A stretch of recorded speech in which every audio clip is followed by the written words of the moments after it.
No, I was just the last day. So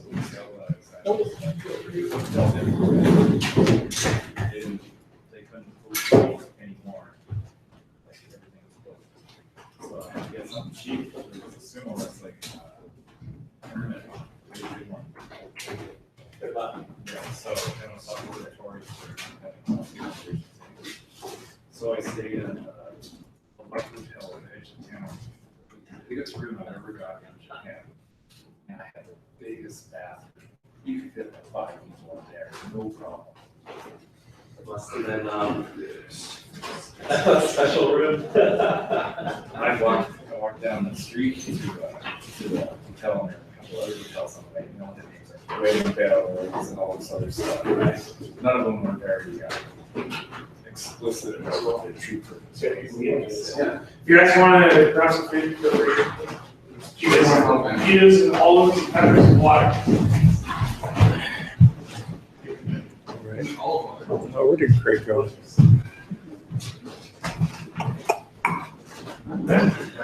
Yeah.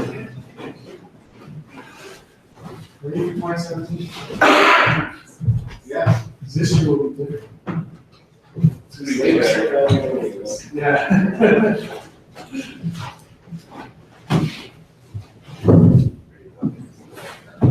Always an argument. How is it?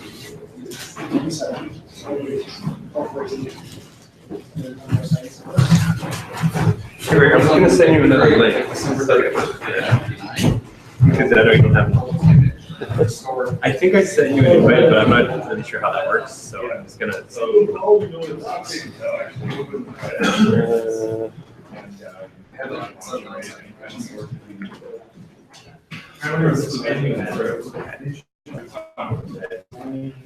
Show up your one. I don't see anything yet. I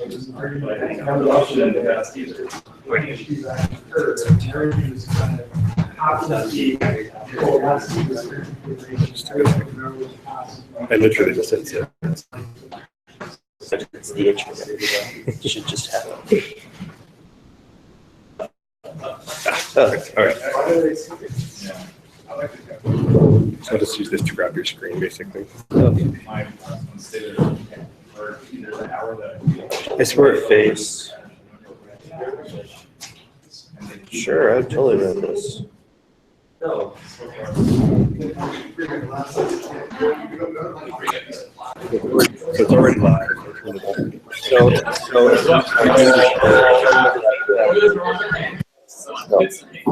okay. Mute that and just that one. Yeah, I'm just Okay. Okay, and we're plugging it into actually.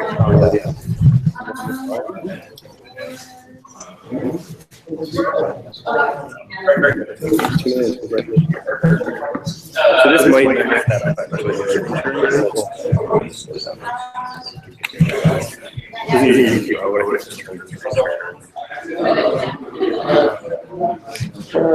Nope. So let me just make sure.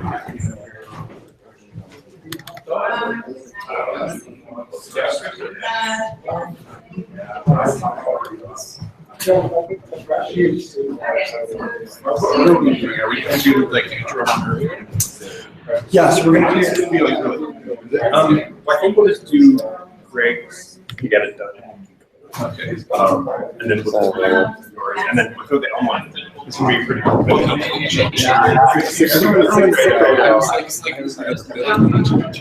Well, pretty much everyone I know knows business.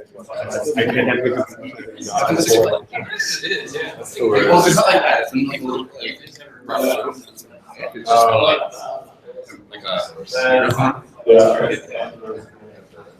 it looks like they just not sure. Let's have it kind of set up. It always does that. I think I always turn it off when mirroring or anything, or just nice left. I look like I'm Trump in the background.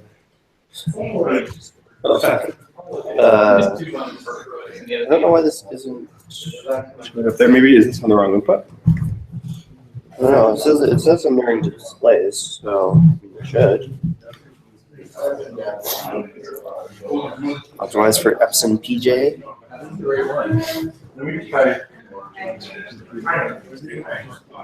Is it possible to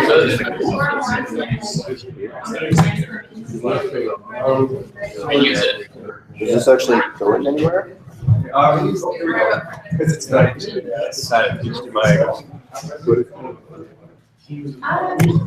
Oh, you know what? I'm gonna turn off Flux, Oh, yeah, there we go. Just wait. but I bet it'll. Oh no, it was just the input. Okay. Okay. Okay. I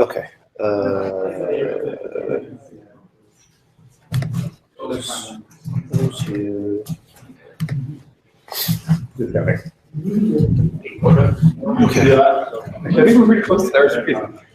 All right. So I will. I'll just do the quick intro, and then we'll jump right into yours. Okay. So do you think if I go full screen, will it rank the streaming?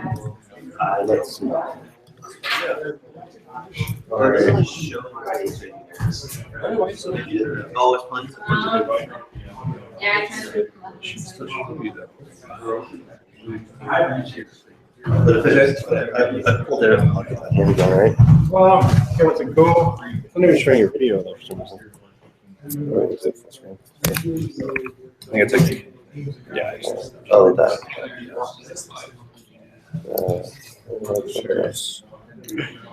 Share. Okay. Come on. So it says it's sharing. No. Oh. Okay, so let me just see if we're seeing that now. Yeah, we're seeing you now. There we go. Okay. That's All the one right, you so we're want? seeing that. Yeah. Can you try going full screen?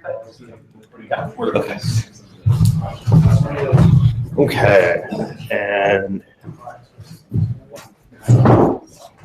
Okay. Definitely getting sound.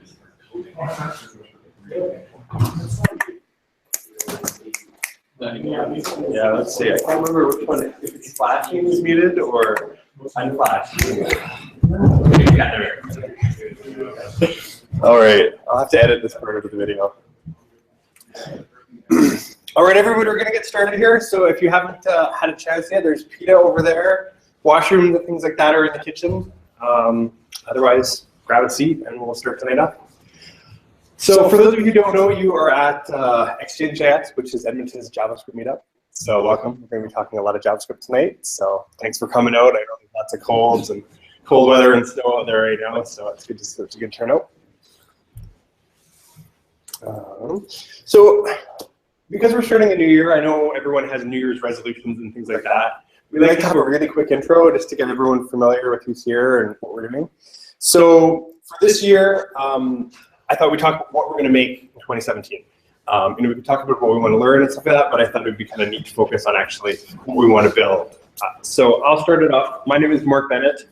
I'm a software developer, and this year I am really hoping to make a thing to help me do my meal planning, because every week I'm doing meal plans for my family, and it gets crazy sometimes, and I'd like something that'll just like use AI or something like that to recommend some meals to me quickly. Interest is good, but I want meal plans, not just recipes. So that's what I'm making.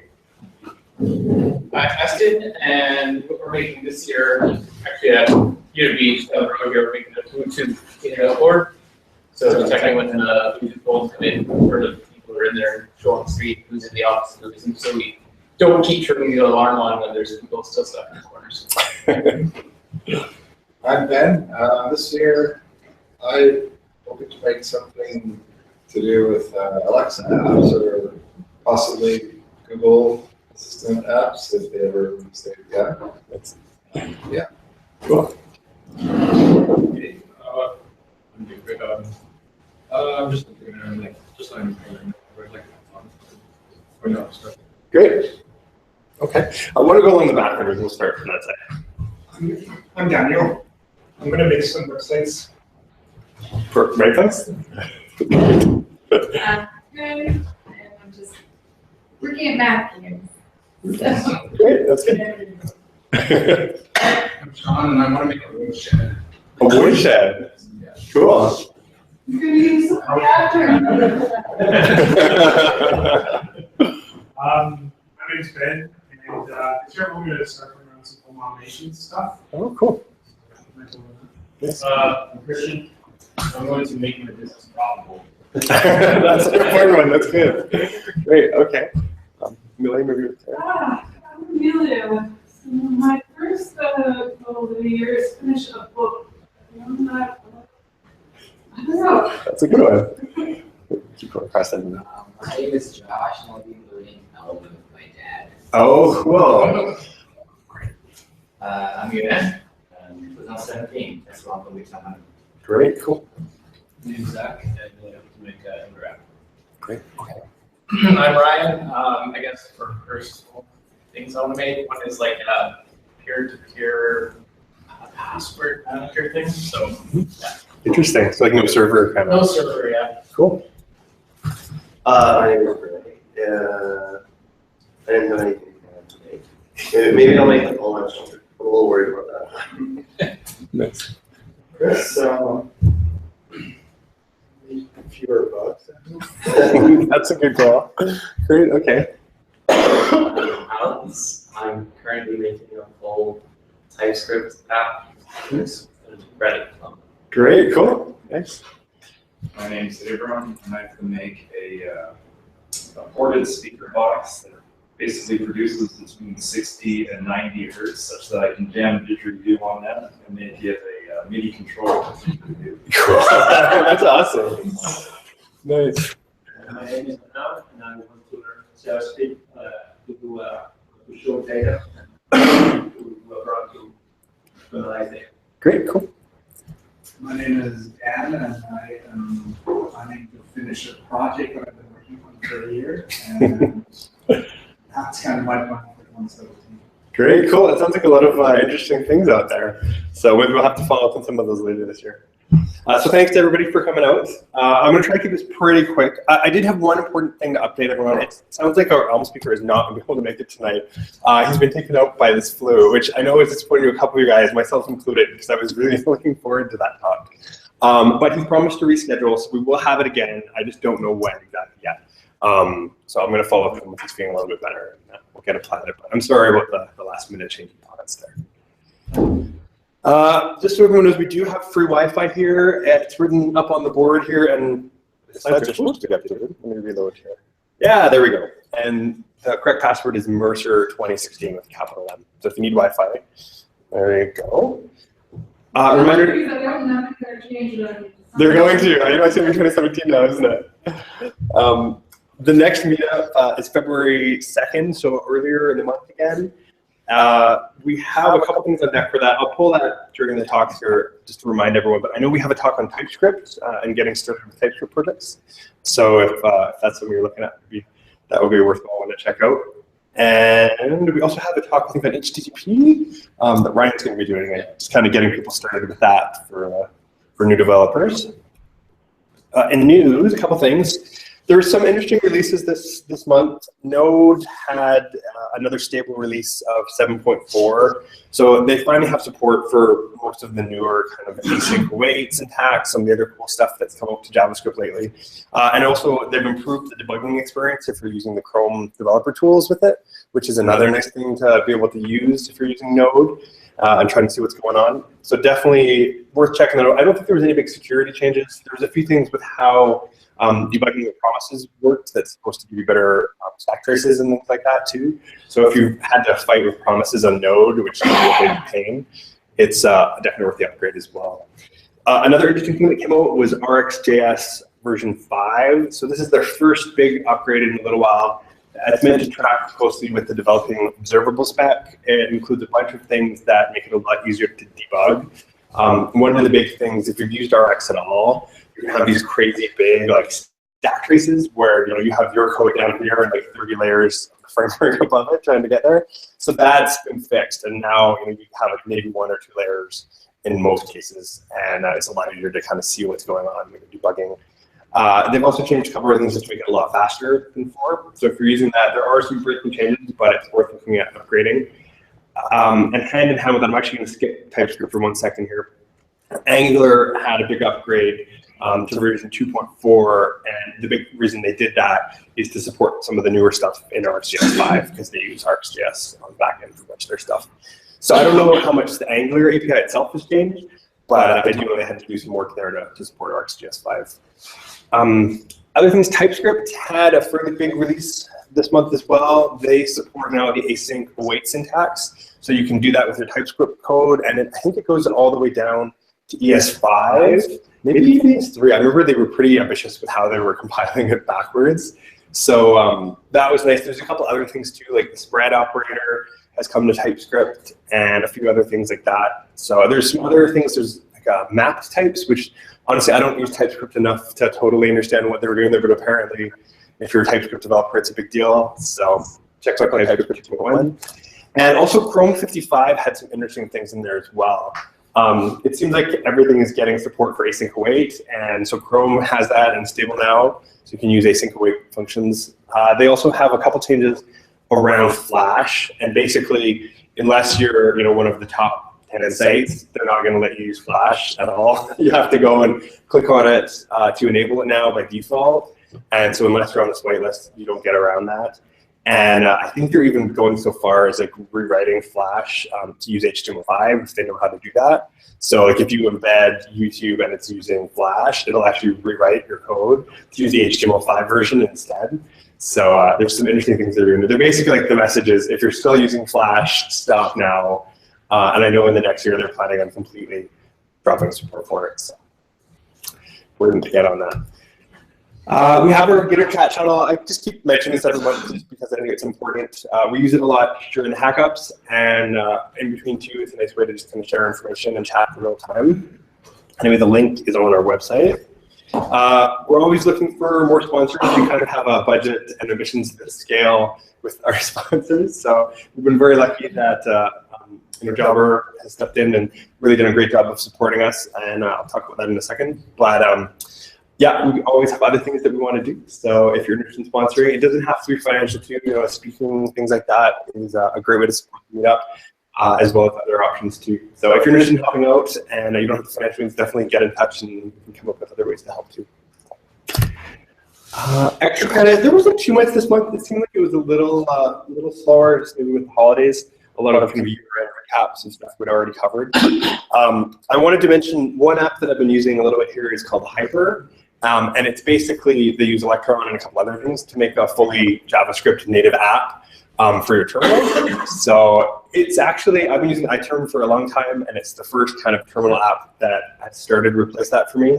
And with version 1.0, they now support Windows and Linux too, which is always a nice thing to see in projects. You can do some really kind of fun stuff with it.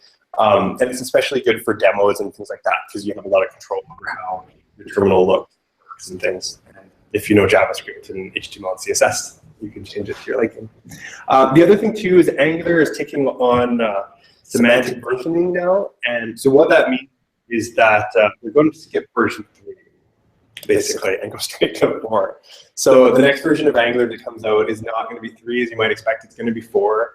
It has to do with the way they version some of their components, and basically some of them have already moved on to version 3, and others haven't. And so to get around that, because they're using semantic versioning, they wanted to reflect that in all of them, but I mean, all of them had to bump up to 4.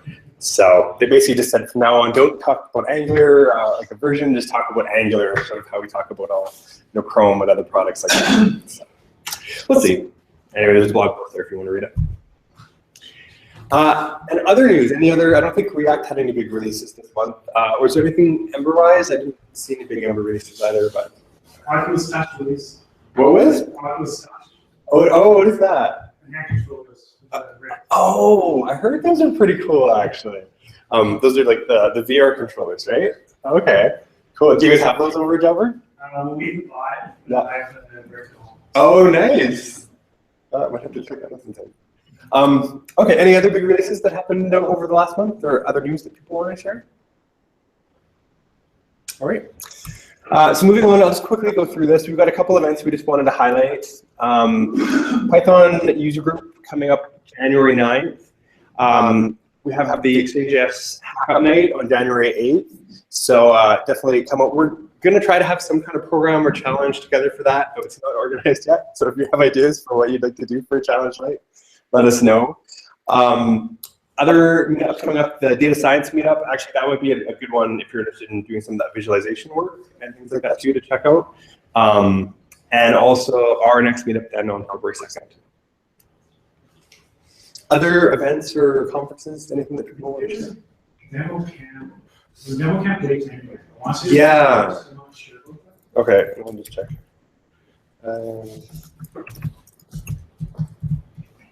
I can type, sorry.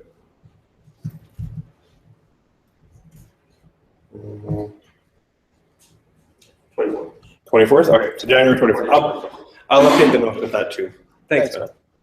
Any other events or things like that that people want to share? Where are Sorry, when was the next Exchange.js? February 2nd. Yeah.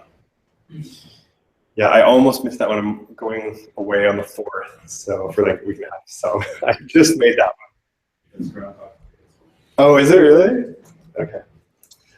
So any other events that people want to talk about, or no? Okay. So moving on, there's lots of jobs. Jobber, obviously hiring, and I know we have a couple of job rights here. Maybe I'll let Ben quickly just do your quick switch. Yes, yeah. So we're starting now. So we've been around for about 5 years now. So depending on your definition, starting to sort of boundaries whether to start or not, but it's still very much young at heart as a company. And making software for small businesses, and in particular mobile small businesses. So small businesses who are doing work out in the field. We're primarily a Rails shop, and then recently we're selling more into JavaScript as well. Mobile applications are really JavaScript now. And we're bringing more and more Node into, as we move towards more of a microservice architecture, we're bringing more Node services as well. So if you're into JavaScript, there's a lot of opportunity for that. Always looking for developers, always looking for designers, and then all the other roles across the company as well. So sales and success, marketing. So if you can check out our website, we've got a various pages there, job postings.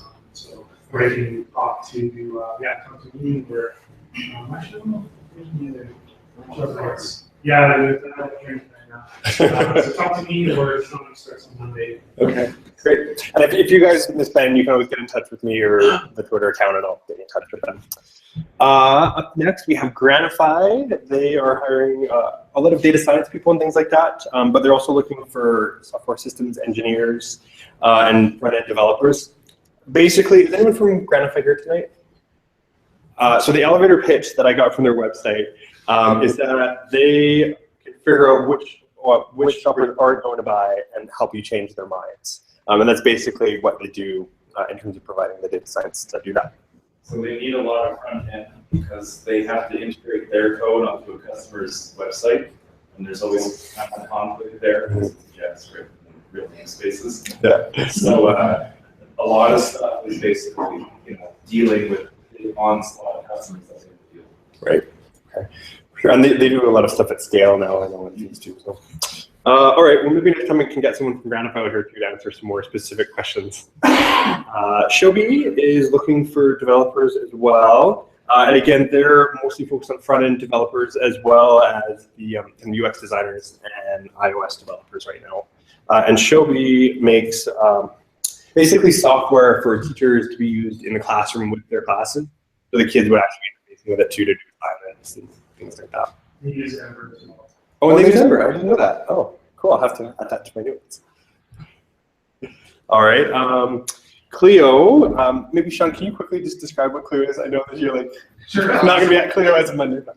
It boils down to like a nutshell. Clio is base camp for lawyers, so that lawyers function as efficiently as possible so they can spend their time doing work and not spending their time managing their work. Okay. Also, Clio is trying to do more and more now to kind of just like enhance the legal profession itself because there's all like it's a fairly slow moving profession. They want to kind of drive up and kicking and screaming into the 20th century, or maybe the 20th century.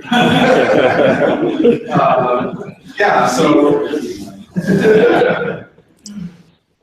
So yeah, they're hiring basically their website, their job postings fluctuate a little bit, but if it's any sort of programming related job, whether it's advertised or not, it's really available remote. So like in Calgary, Toronto, Vancouver. Yeah. Great. Okay. And then last but not least, we have the city of Edmonton. Actually, for the Open City Initiative, is looking for people to do front-end work around mobile and things like that. So I believe the position is still open. I haven't actually checked today. But is anyone here from the city of Edmonton? Anyone have some details there? Okay. There's a link in the slides too. All of these jobs have links in the slides too. So. And that's it. Anyone else looking to hire? Yeah, so Redux Technologies / Google is looking for like a kind of internship / junior developer. Doesn't even have to be front end, so we're doing a lot of different things, but kind of data stuff, JavaScript, Node kind of thing. So okay, great. And I think, is anyone else looking for work? Actually, maybe that's a good way to ask the other way too. Okay, all right, so moving on. We've got a couple of talks today. We're going to do them slightly out of order, just because Greg is sick tonight, so we're going to let him get over here as soon as he can. So up first, we have Greg Bell, who's going to be talking about React with Redux. Thanks, Greg. Okay. Well.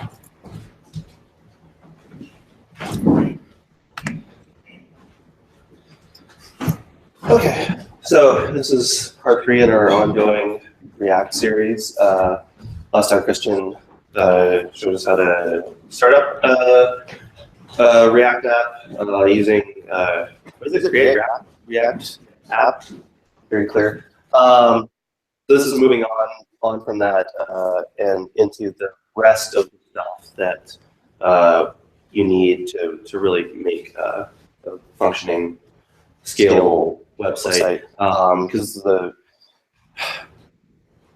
the React stuff is just the layer. So you can do everything with React. You can make a functioning website, but at a certain point it becomes kind of complicated to deal with. Excuse me. Sorry, I'm sick and probably shouldn't be here.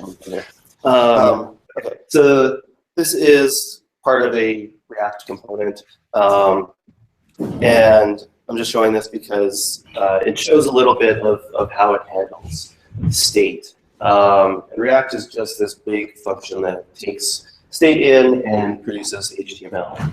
And so you can use React to just keep state and keep things moving along. So we got this set state up here. You can't see that because the thing. There we go. So that's how React is dealing with state. So this handle delete function gets clicked down here, and then because it's all in the same class, you have this. So you can just set the state of the class as things are being edited. Works okay for small components. Doesn't work at all for once you start to share state between components, because it's all internal. So when React came out, they also Facebook also produced documentation on this Flux architecture, and Flux is a conceptual thing. It's the same level as MVC, so it's talking about how do you organize your app and how do you share state and how do you get things done in a sort of reasonably organized manner. So if you're familiar with almost all of the other front-end frameworks, it'll be some kind of MVC model. So the model stores state, talks to the controller, controller renders something, shoves it out to the user in the view, user interacts with the view, sends messages back to the controller, and then the controller updates the model and then re-renders. If this is not how you think of MVC, you might be right, because I went looking for images for MVC, and they're all slightly different. Everyone has a little bit of a different take on what MVC should actually look like. So if you disagree with me, there's somebody on the internet who does agree with you. So that's MVC, and then the Flux architecture that Facebook was talking about. And it's not a new thing. They just named it and gave it a little bit of structure. They are, the biggest change is that it is a one-way data flow. With the MVC stuff, it was back and forth with stuff. With this, it is, you can't really see that. Stores keeps all of the state of the app. The view pulls state from the store. Users interact with the view. The view generates actions. Actions get sent to the dispatcher, and the dispatcher sends it all back to the store or stores, because you have multiple stores in the Flux architecture. So it's gonna, yeah, like I said, the biggest thing is this one-way organization. And we'll take a little look at what a store looks like. This is either a class or a module. I didn't put any structure around it to explain that. So it'll have some kind of state in it. The state is stored internally to this code, and then a store will be an event emitter. So it inherits from event emitter, and then it'll have this function that takes in an action, looks at the type, and then does something and updates the state based on the action. Excuse me. And then once the updates are done, you emit change from the emitter, and that tells the view to update again and re-render your app. So that's stores. And then actions are just, this is 3 examples of actions. How's the size on that? Everybody see that? Okay. So actions are pretty simple in most cases. It's just definitely has a type, and then maybe has some data associated with that. You can think of it as sort of a frozen function. So it has the function you're supposed to execute, and then the data that you're going to execute the function with. If you're up to date on your Gang of 4 design patterns, this is the command pattern. And you might be asking yourself, well, why don't you just execute a function?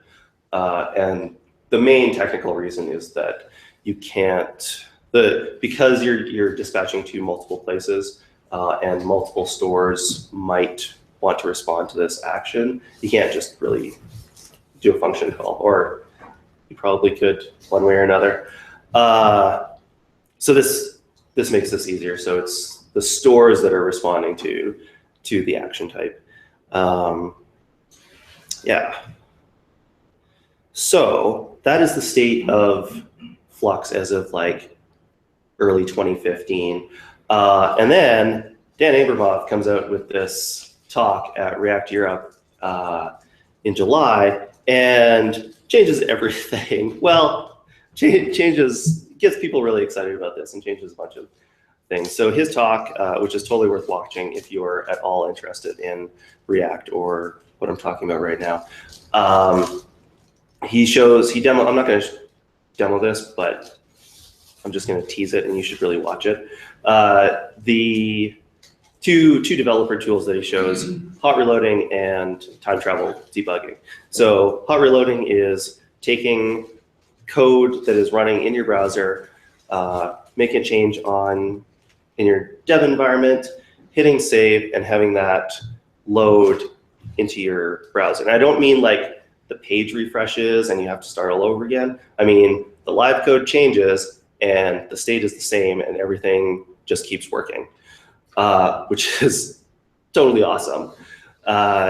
Then time travel debugging is being able to scrub back and forth between all of the actions that have happened during your app. So you do a bunch of things, you're trying to like reproduce a bug or something, you get to a state where you want to like start looking for this bug, do something, doesn't work, scrub back, do something, try to find your bug.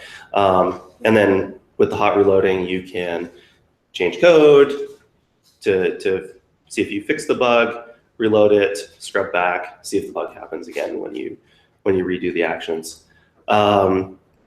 So the talk is super cool. You have to watch it.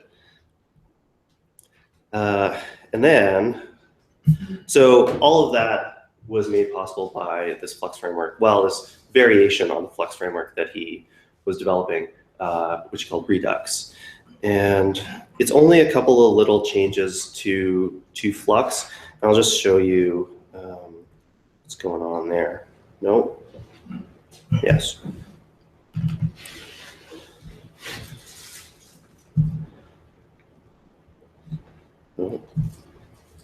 How's that? Bigger? Okay. Yeah. So this is the app that Kristen showed last time. If I have the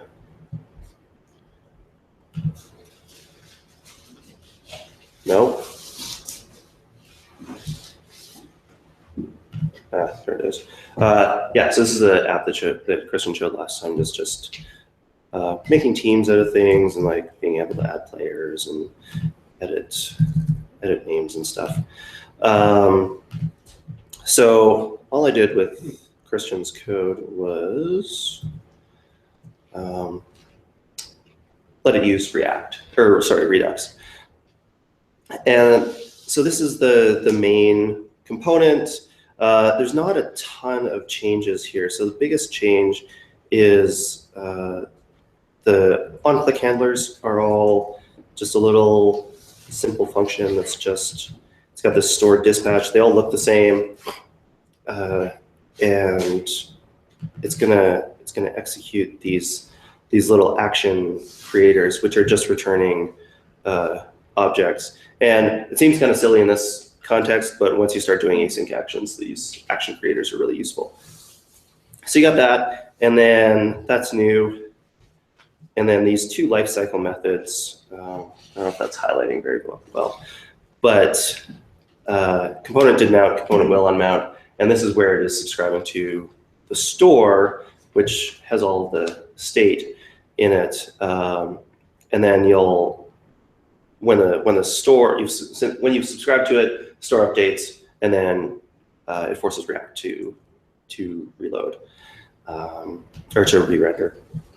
And the big changes are on the outside of the components. So the old stuff had the state all inside the component. This is going to have a store. So we're going to create a store down here. I need to change my highlight color. So the store gets created with root reducer, an initial state, and some middleware. And the root reducer is sort of the interesting part here. So it looks a lot like the Flux store stuff that I showed you before, but the difference is that the reducer is a pure function, and it returns, instead of updating the state internally, it's going to return a new state. And that's one of the, there's three big changes with Redux from sort of standard Flux. So one, there's only one store instead of potentially multiple stores. Two is that it is an immutable store. So the state of the store is immutable. So if you want to change it, you have to re-render the whole thing and make a new object. And then the reducers are pure functions, meaning that they don't like go do database calls. They don't like update something outside of the function. It's just take in some stuff and then produce a new state. And all your reducers will look like this. It will have, state and an action, and then does something with the action, produces a new state, and outputs the new state. And then this create store thing just takes care of all of the event emitter stuff and a couple other things that older style Flux stores would have done internally. And I say older style because now the suggested Flux stuff looks a lot more like Redux does. So Dan Abramov now works for Facebook. He's obviously had a big impact on this whole React Redux Flux community because of all of these things that these immutable states and pure functions provide to you. A lot of the developer tools make it a little easier. So I'll just show one little thing. So this apply middleware is it's getting a logger. So this logger is just a component or a package that's been produced, and all it does is every time you get an action, it'll show you what the action was in the console and then what the next state is. So pretty useful for debugging. This one's really simple, and there's more exciting ones that can happen. Oh no, don't. Anyway, I won't show the page in action, but this is the stuff that I did before. So it'll tell you, the action and then the previous state. Greg, could you make that a little bit bigger? Yes. There you go. Anyway, name of the action, previous state, what the action is like, and then some new state. So conceptually, there's not a lot to React. The real benefit is the thing, by adding constraints, adding this immutability, this pure function reducer stuff, it enables a bunch of cool things like the hot reloading and the time travel debugging. So further reading.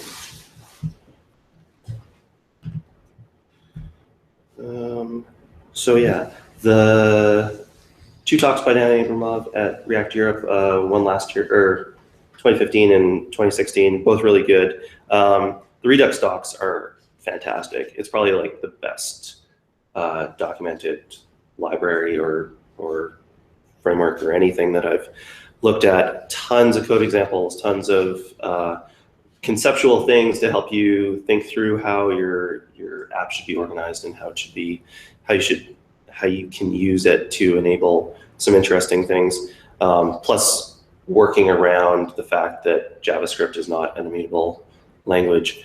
And then the egghead.io courses, Dan Abramov has made a couple of courses, both really good, both really interesting, very short little lessons, and takes you through a lot of the explanation of like, why is it like this, and how did we get this, and almost re-implements the whole framework in the talk, and it's pretty simple. So questions about, Mark already has a question. Yeah, I kind of want to hear this because I know you've used it a little bit. Just a little bit. So when you're using React, you don't have to use Redux, right? No. So like if you have a production app, like what would you say is like the big benefit that you get like from like an app perspective of using Redux, and like what is the big trade-off that like why don't you just always use it, I guess? So I'm not using it in production, Okay. so I can't tell you for sure.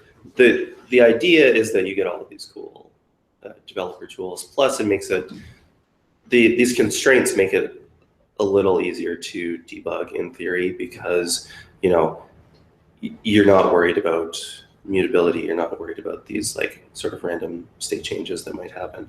Okay. The tools are really cool, but basically, if you're looking at Flux the way Facebook is telling you to use it now versus Redux, there's not a ton of difference. They still have a dispatcher. Redux does not have a dispatcher anymore. It goes because there's only one store. You don't really need that dispatcher idea. So just the dispatch function just goes straight into the store. Excuse me, sorry. Yeah. Yeah, not a ton of stuff. If you were interested in only, you like think Flux is cool, but you're like Redux is too much, because doing immutable stuff in React in JavaScript is kind of a pain. Like there's some acrobatics that you have to go through. You can use a library, but you have to avoid the stuff on your own. The language isn't helping you out. Right. So like it encourages you to use mutability and stuff. Yeah. So that's kind of the trade-off, is that it's a little harder to develop initially, hopefully easier to debug and follow in the future. Christian. Yeah, just one addition to that. I think maybe one of the benefits you might get out of it, like a lot of companies are using that as like the primary pattern, so tools are being built on top of it. Mm-hmm. So like if you're using it in production, there's a logging service called LogRocket, and so if you get an exception on your web app, it actually just allows you to play back everything that the user did, so you can follow along and see exactly what caused that error. Mm. And it has all the logs for it, but it also lets you do that time traveling. LogRocket? LogRocket is the name of that service. Yeah. I'm sure there's others. Because it is so structured and so simple, there's a lot of middlewares. A lot of things can be built on top of it because you have this, nothing's getting mutated. We have these actions that we can follow. So it's easier because it is simple to build other things on top of it. My question was actually a little bit related to it. I was thinking about log, like conceptually there's something like LogRocket already, and think how useful that would be to, like, if a user is log, to replay their actions. Do you know if there's a way that I can have almost a pre-middleware that will sanitize properties from being recorded by further loggers? Like I'm thinking if I have sensitive information from my users just back and forth, being able to replay logs is really useful, but there's certain things I don't want to log. Like, I mean, there might be tools. I don't know of any, and you could certainly write something because like the hooks are there to write. oh, so then the middleware's going to stack it up. Each other, so the first one standardize something, the second one will. I'm unclear on that. Sorry, what was the question? Like, are middlewares like chained together? Yeah, it's if you understand the connect stuff on the node side of things, it's the same kind of middleware structure. So a middleware runs, and then part of the middleware is calling the next state. So it's just they do things in order. So if your first middleware sanitized before any loggers, it can clear that up for you. Yeah. I was just going to say back to the original question, the benefits and stuff. We've written 2 apps with React. First one did not have Redux, and you end up home brewing a lot of stuff.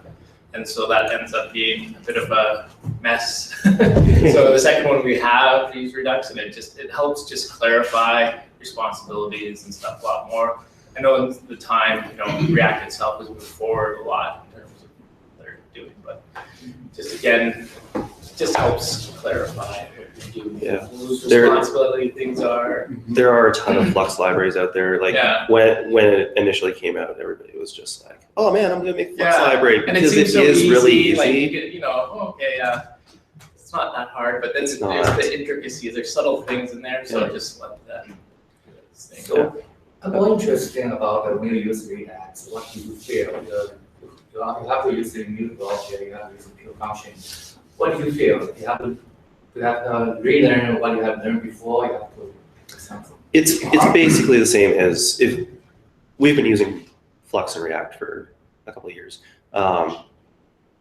It's not a big change. It's the same immutability issue with trying to do immutable stuff in JavaScript, regardless of what library, what framework you're using, because JavaScript doesn't support that. So you got to force yourself to do these things, or use Immutable JS or one of the other.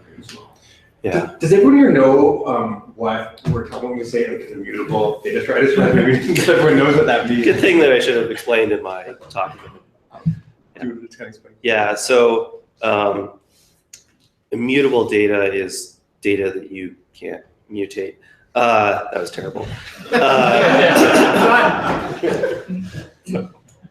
Object-oriented programming and most programming that you will learn basically anywhere is based on changing variables and changing the state of objects internally. Whereas an immutable object, it is stuck that way. It has these properties, it has these functions on it. It will not change. If you want to change it, you make a new object with a modified property and then update references to it. So inconvenient, kind of, if your language doesn't support you in that. Really useful in as far as eliminating classes of bugs where it's like, I had no idea that this function was going to mutate this thing that's way over here that's like not even a function or a variable that's getting passed in. So functional programming languages are mostly involve immutable data. That's not totally true. There's things like Elm, Elm and ClojureScript, which have immutable support that compile down to JavaScript, and you can use those to help you out. And they have sort of similar things to React and Redux to get your web framework going. Yeah, the reason I ask is because I just watched a video by Rob Martin, his Uncle Bob. He talked about future programming. He said that there's some huge mistake about assignment. Because we learn programming first about assignment. The first the program code is assignment. But this is a huge mistake. Then it caused huge trouble in the last 30 years. Then function programming can save us. There's no assignment function programming. So yeah, it's very interesting. There's a really interesting talk from Where You Dream. What's his real name? Brett Victor, called Designing on Principle. And he doesn't talk about functional programming, but the code tools that he demos are all made possible by functional programming and this idea of immutability and stuff. And a lot of some of the things that Dan Abramov showed in his talk are inspired by that. So that is also something really worthwhile to watch. So can we download a link to that? Okay, yeah. Brett Victor is awesome. Like everything he does is amazing. So Ben, yeah. Yeah, I was curious. So I haven't looked back to kind of like Facebook's views on Flux in quite a while. We talk about how they mutated some of their philosophies more towards in terms of like what's changed in terms of how they frame Flux or. Yeah, so I left. I didn't actually. Oops. No. No. Yeah, I didn't actually know that they had changed this until a couple of days ago, but I left this store code in just to show evolution. But basically, the thing that has changed is that the store looks a lot more like a Redux store. So there is a store. There's a store constructor, and you feed a reducer into that. So the same kind of thing that I was showing with this code. So it looks kind of the same as this. So like create store and reducer. And then the store takes care of all of this registering and subscribing and event output and stuff. And then your code that you feed into it is taking care of responding to all the actions and stuff like that. So that's basically the only thing that has changed. It's kind of a big deal because it is a pretty big change in how they do things from going not immutable stuff to immutable stuff. Dispatcher's still there because you can still have multiple stores. Yeah, I don't know if. Yeah, they do. Yeah, there's a store and then reducer store inherits from that, and all of their examples now use reducer store. So they're definitely on board with this framework. I think because it gives these cool tools that they can help out. Okay, was there another question? Oh, good. Thanks. Okay. Thanks for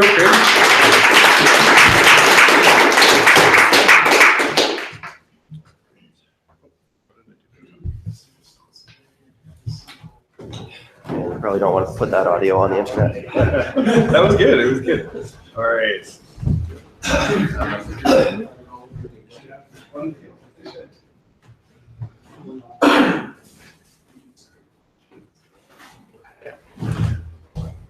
All right, guys, just give me 1 second to kind of rewire her and I'll pop it back up.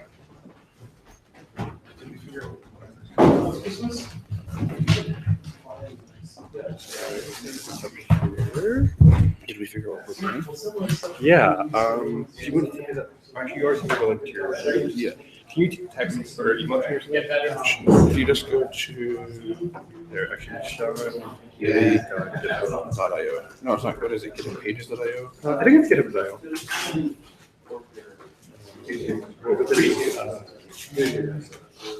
Just hit return, and there's a link there.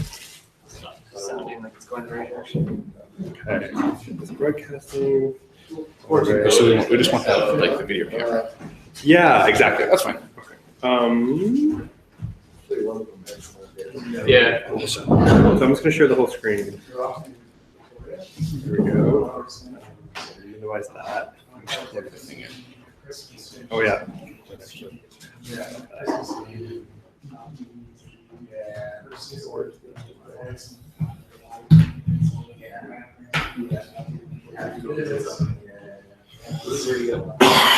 Two rules and a fuzzy. So just mirror them. Yeah. Recording out. Yay. All right. All right. So I'll show this.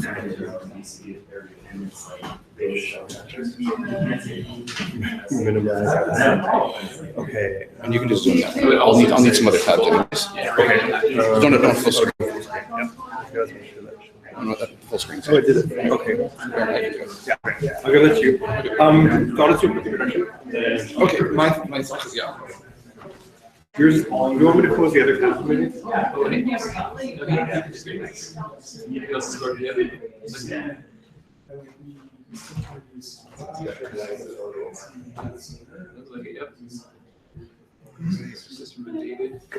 There are arguments for that.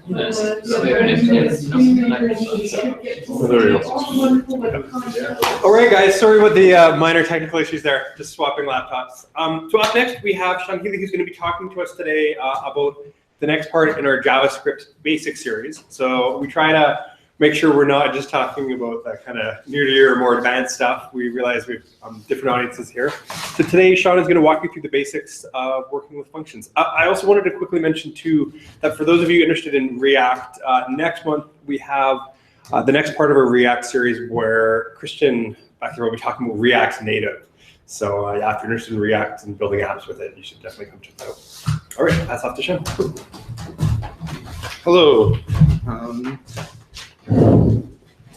Here is my talk. So my talk is going to be a very basic introduction to functions, assuming very little as far as technical ability. So if you're just getting new to JavaScript or programming in general, hopefully this is useful for you. So there's lots of like technical definitions of what a function is, but I just wanted to focus on a couple of cases which are really relevant to like junior and new developers. So in that case, like a function is, it allows you to provide a name to a certain piece of behavior. So like if I have a function with, if I have a bunch of code that draws a banner at the top of my screen, I can have like a draw banner function. So when I'm using it, it's a little bit semantic as far as I know what it's doing. Related to that, but slightly separate, is you can take a large complex problem. Let's say if you end up with like a few hundred lines of code that you're working on something, you can use functions to kind of break it up into semantically relevant chunks. And finally, and this is probably one of the more important aspects of it, is functions also allow you to reuse blocks of code. One of my favorite blog posts talks about when you're programming, program to have the least amount of code properly. So the first time you have a function, maybe you have a draw house function, and then you want to draw blue house, rather than making like a separate function that actually like redraws the entire house. Make a draw house of color, and then draw house and draw blue can both call back into that. It just, almost always less code is easier maintainable in the long term. So just one quick thing to know here is in JavaScript, a function is a variable just like any other variable. So you can see here we have Clarice the dog cow as a string being attached to name. And then down here, if we log out what name is, it's going to say, hey, I'm a string. And then down here, we have the variable speak, which is a function. And if we log out what it is, it's just going to declare itself as type function.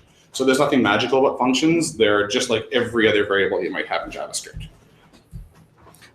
So here's a really simple example of a JavaScript function. We have this variable say hi equals a function, and it's just going to call console.log and say hi. So down here where we actually call our function using, you can see we have this parentheses notation to say, here I'm calling a function versus referencing it. It's just going to print out to the console, just a simple hi. Slightly more complex than this is a function can take parameters. So you can see here we're accepting a message now. So we're going to create a function called announce that looks up the message. And now it's going to basically log out, hey, we have an important announcement. And then we're going to use the message that was passed into us. So now down here where we call announce, isn't this amazing? It'll actually output the static string that we have in our log statement, followed by the parameter that we passed in. Functions can also return values. So here we've created a function called add that will take in a parameter A and a parameter B, and it's going to return A plus B. So here we call add 2 plus 3. It's going to log out 5. So 5 plus 5. Oh, yeah, that should be a comma. This plus sign should be a comma. Sorry, typo, I'll fix that. So like this is some interesting theory, but I always like especially when I'm learning things, I like tying it back to something that's a little bit more practical. So let's build a tiny little site and actually use a couple functions in it. So I have these run it links down here, which will run whatever we have kind of up above here. So here we're just gonna have a really simple site with basically we're gonna have a single JavaScript file. I'm not gonna have any code in it yet. So we run this. You'll see here, it's just gonna say hello world. Like this is basically a very simple HTML website that links to an empty JavaScript file right now. So moving on, we're gonna add a simple function. We're gonna add a function in our JavaScript file called hello. That's going to simply call, and we're gonna call it right away. One thing to note, if we have a JavaScript file that actually just calls a function without any sort of trigger, it will run as soon as that JavaScript file is parsed. So in this case, hello will be called as soon as the page loads, or effectively as soon as the page loads. So here you can see down in the console here, we're saying our site says hello.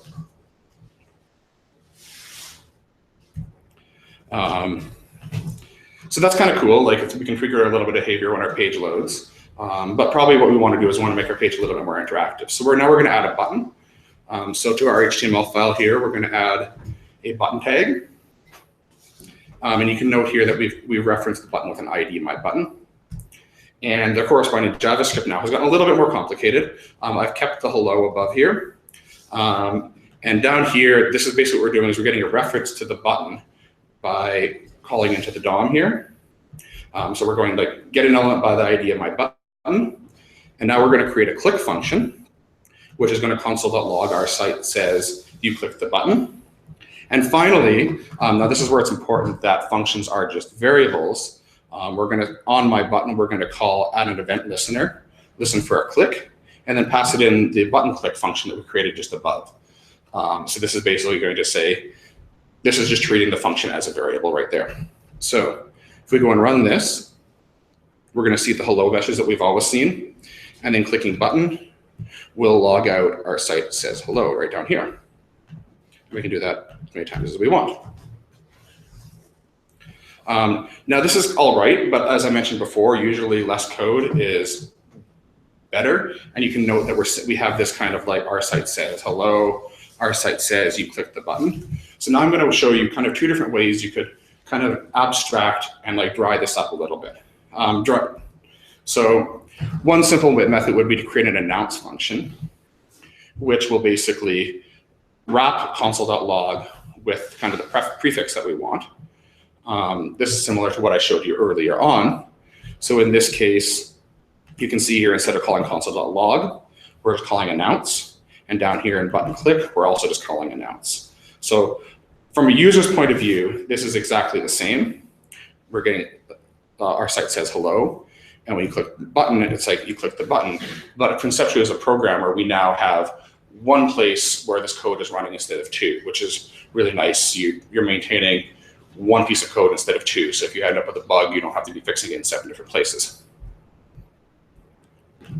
The other way we could handle this repetition is we could create a function that basically generates an announcement. So here I have a build announcement function, which returns basically the structure of one of our announcements. In this case, it's a really simple string with the prefix our site says, and then it calls out to message. So you can see here, we're making a new variable of announcement, which is building an announcement, passing in hello, and then we're logging out the announcement. There's different times when you'd want to use one method or the other, but I just kind of want to show you both as a way to kind of like, here's how you could kind of abstract this out in 2 different ways. So that's kind of my really high level talk on functions here. If you do want to dive a little bit deeper into functions, I didn't get into it here because I kind of want to focus really on like the really basics. Like that's how can you get, I have a website, I want to do things like I click a button, it shows an alert, maybe some image rollovers, things like that. But as you get going more, probably the next place to start looking at would be namespaces, which aren't an amazing way to do it, but it's still really nice because you don't need to worry about wiring up any precompilers or anything. Further from that, you have arrow functions, which are in the new ES6 spec. And then if you want to get even more advanced than that, you have modules, which allow you to basically have a file that will export a series of predefined behavior. So you can kind of think of it almost as a capsule for a bunch of functions. And so the slides here link out to a little bit more details on each of those.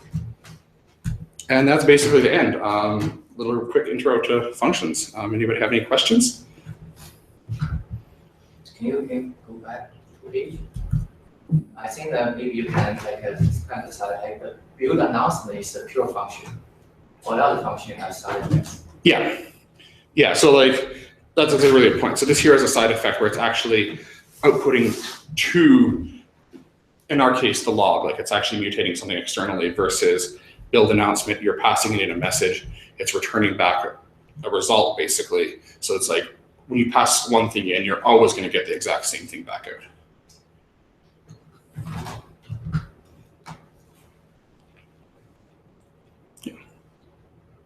What's the optimal number of parameters? We have this argument at work all the time. How many parameters is 2 parameters? I don't necessarily know that you can attach a number to that. I find it depends on what the parameters are being used for and whether or not they're always going to be needed.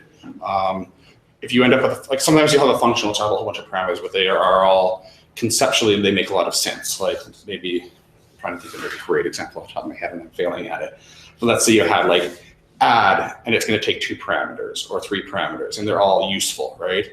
Versus you might have a function that's going to have, I don't know, if I was going to draw a house, and maybe the first parameter is how many windows, and the second parameter is how many doors, and the third parameter is the color. You're going to get in a bit of a confusion right now, because maybe I want to use the defaults for how many windows and doors, but I want to say that it's blue. So then you end up passing in like null, null, blue. And if you do end up in this situation, what you can actually do is you can basically pass in an options object, and then unpack it at the other end. That way, as a user of your function, I can specify what's important to me and fall back on defaults for everything else.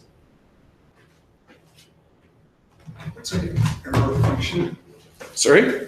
What's an arrow function? An arrow function? Yes. It's part of the, so like you can see here, I've been defining functions the way that you're probably very, very used to, right? And as part of the ES6 spec, we have basically this introduction to, I'm not sure, are you familiar with Coffeescript at all? No. Okay, if you were, that'd be an easier way to maybe get into it. But basically, instead of having the keyword function, I'll find a really simple example.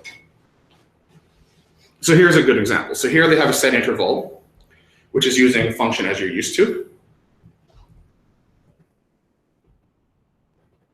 And here's the exact same piece of code using an arrow function.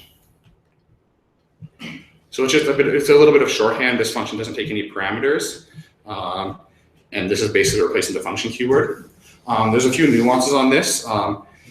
It's going to automatically, if you're more familiar with nonsense with this in JavaScript, arrow functions are always going to bind this for you, which is really handy.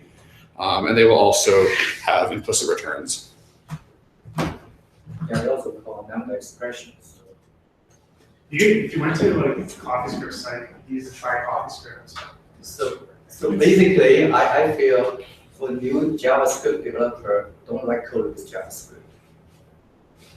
Use TypeScript? Or anything like that, or even Coffeescript better than JavaScript, right? I would say having a fundamental understanding of the language that you're basically being compiled into is useful. And the thing that's useful with having an understanding of JavaScript itself is it's a fundamental level thing that's not going to change under us very fast. Where like Coffeescript can go out of flavor pretty quickly, as you're kind of seeing it do right now.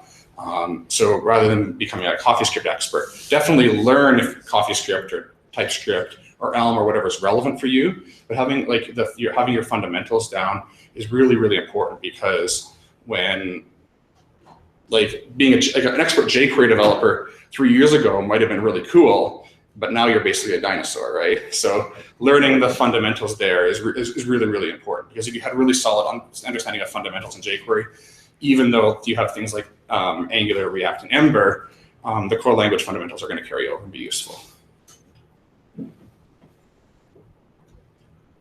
Did I kind of answer your arrow function question, which we kind of diverged from? Okay, sorry about that. The easy way to think about it is they just kind of took out the function thing and moved at the arrow. Yeah. There's a few subtle things around that, but that's the easiest way to. Yeah. We're just maybe rating like callbacks and things like that, and instead of having to have like this 8-character function word all over your file, you can have these little 2-character arrows in one place. Yeah. So just make it more succinct. Graphical, I guess. Cool. All right, well, thank you very much.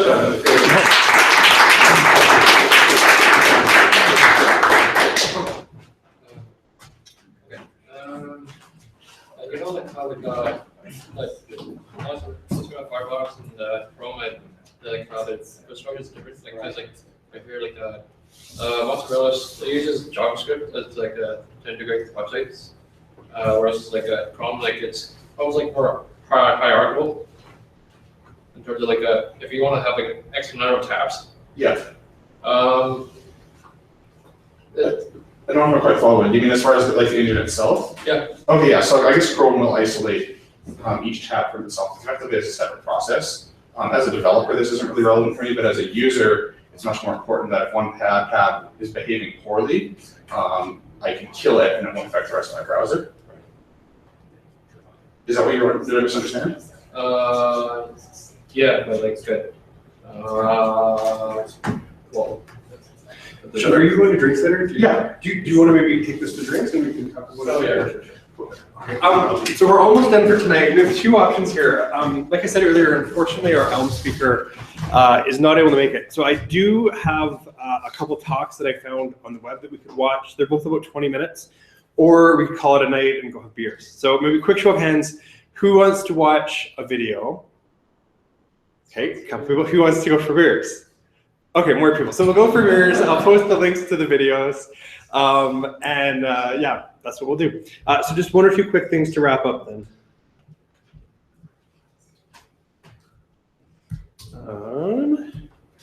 So quick thank yous. I wanted to say thank you again to Jobber. They have basically been a huge champion of us this year and have made my life a lot easier. Usually every month was a scramble to really get these things organized, and they've taken a lot of the pressure off to do that. So a big thank you to Jobber for all the support they've given us this year.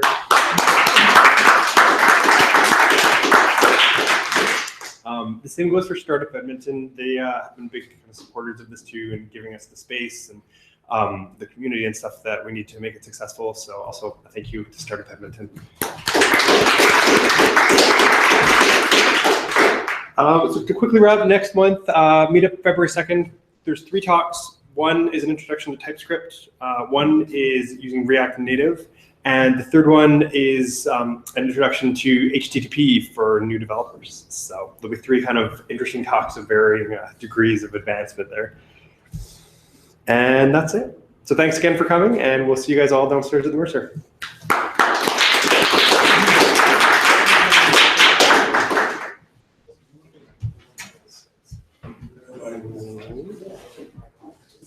Oh.